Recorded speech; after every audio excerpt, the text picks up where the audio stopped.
Hello दोस्तों, स्वागत है आप सभी का बहुत ही प्यारे से वीडियो में।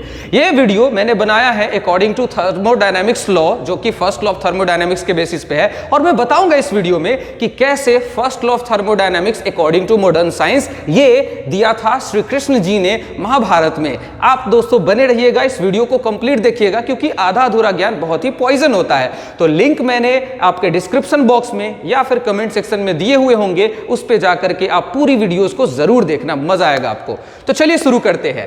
तो हमारा जो मॉडर्न साइंस के according first law of thermodynamics है, वो कहता है कि एनर्जी किसी भी आइसोलेटेड सिस्टम की वो कंजर्व रहता है। एनर्जी को क्रिएट या डिस्ट्रॉय नहीं किया जा सकता है, उसको बस एक फॉर्म से दूसरे फॉर्म में कन्वर्ट किया जा सकता है। दैट मींस कि energy can not be created nor be destroyed, यानी कि सिंपल सी बात है, ये law of conservation of energy को ही हम लोग फर्स्ट लॉ ऑफ थर्मोडायनामिक्स कहते हैं, which was given by Rudolf Clausius in 1850, है ना। ऐसा था ये हमारा मॉडर्न साइंस के अकॉर्डिंग। लेकिन मेरा मानना है ऐसा कि ये जो फर्स्ट लॉ ऑफ थर्मोडायनामिक्स है, हमारे श्री कृष्ण जी ने अर्जुन को कुरुक्षेत्र के मैदान में ही दिया था, ठीक है। जब अर्जुन ने अपने शस्त्र को रख दिया था अपने सामने, अपने ही मित्र बंधुओं को देख करके कि प्रभु मैं कैसे इन सभी का सामना कर सकता हूं जो मेरे खुद के अपने हैं, तब कृष्ण जी ने जो कहा था स्टेटमेंट, वो भी फर्स्ट लॉ ऑफ थर्मोडायनामिक्स है। और वो ये है, नैनम छिंदन्ति शस्त्राणि नैनम दहति पावक न चैनम क्लेदन्त्यापो न शोष्यति मारुतः। इसका क्या मतलब है मैं समझाता हूं एक एक करके, ध्यान से सुनना, इसका मीनिंग जरूर समझना। नैनम का मतलब होता है, इसका आप संधि विच्छेद करोगे तो नैनम का अर्थ होता है न प्लस एनम। न का मतलब होता है कभी नहीं, एनम का मतलब होता है इस आत्मा को, ठीक है। छिंदंती का मतलब होता है खंड खंड करना, मींस डिसोसिएट करना, ठीक है ना। खंड खंड करने को क्या बोलते हैं, पीस पीस में कन्वर्ट करना, डिसोसिएट करना इसको बोलते हैं, राइट।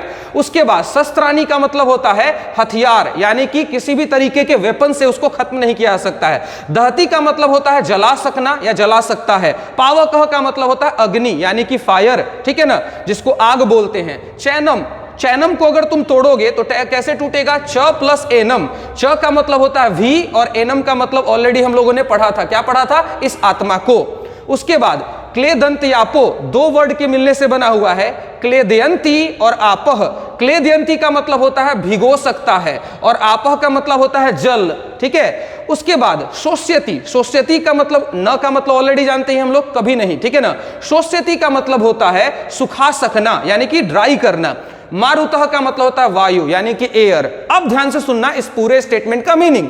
नैनम छिंदन्ति शस्त्राणि नैनम दहति पावकः, ऐसा कृष्ण ने कहा था। कहने का मतलब यह है कि आत्मा जो होते हैं उसको ना कोई हथियार, ना ही कोई वेपन उसको डिस्ट्रॉय करके टुकड़े टुकड़े में कन्वर्ट कर सकती है, ना ही नैनम दहति पावकः, ना ही उसको कोई भी तरह का अग्नि उसे जला सकती है, ठीक है। आत्मा को कोई अग्नि जला नहीं सकती है।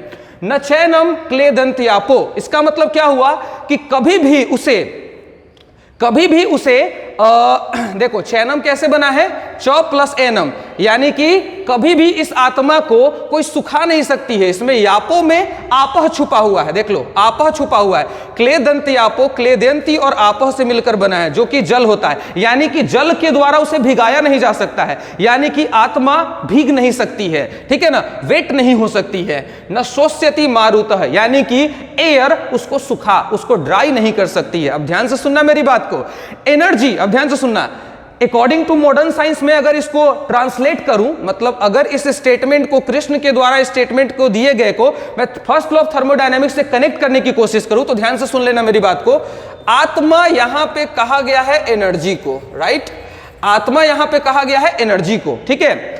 एनर्जी से सब कुछ क्रिएट हुआ है। एनर्जी को हम डिस्ट्रॉय नहीं कर सकते हैं, उसके फॉर्म को बदल सकते हैं। जैसे एक कागज है, उसको मैं जलाऊंगा तो उसके अंदर की केमिकल एनर्जी जो है वो ऐश में कन्वर्ट हो जाएगी, मतलब राख में कन्वर्ट हो जाएगी, और उससे क्या निकलेगा, हीट एनर्जी। मतलब क्या था, इससे पहले, जलने से पहले वो कागज था तो उसका एक फॉर्म था, कागज जलने के बाद किसी दूसरे फॉर्म में कन्वर्ट हो गया, वो राख में कन्वर्ट हो गया और हीट एनर्जी में कन्वर्ट हो गया, है ना। इसका मतलब क्या हुआ कि वहां पे एक एनर्जी दूसरे फॉर्मेट में कन्वर्ट हुआ, उसको हम डिस्ट्रॉय नहीं कर पाए। हम समझते हैं कि पेपर को जला दिए, पेपर खत्म हो गया। अरे कहां से खत्म हुआ भाई? पेपर जब वो जला तो कुछ नमी निकला, वाटर वेपर जिसे कहते हैं, कुछ राख बच गया और कुछ एनर्जी में कन्वर्ट हो गया। मतलब सिर्फ तुमने उसके रूप को रूपांतरित किया है, उसको डिस्ट्रॉय नहीं कर सकते हो भाई मेरे। किसी भी चीज को तुम डिस्ट्रॉय नहीं कर सकते हो, चाहे कितनी भी ताकत लगा लो। ऐसा ही फर्स्ट लॉ ऑफ थर्मोडायनेमिक्स कहता है। उम्मीद करते हैं आपको यह वीडियो समझ में आई होगी। अगर समझ में आई होगी तो एक शेयर करना बनता है। लाइक करो ना करो कोई फर्क नहीं पड़ता, शेयर करो, लोगों तक पहुंचाओ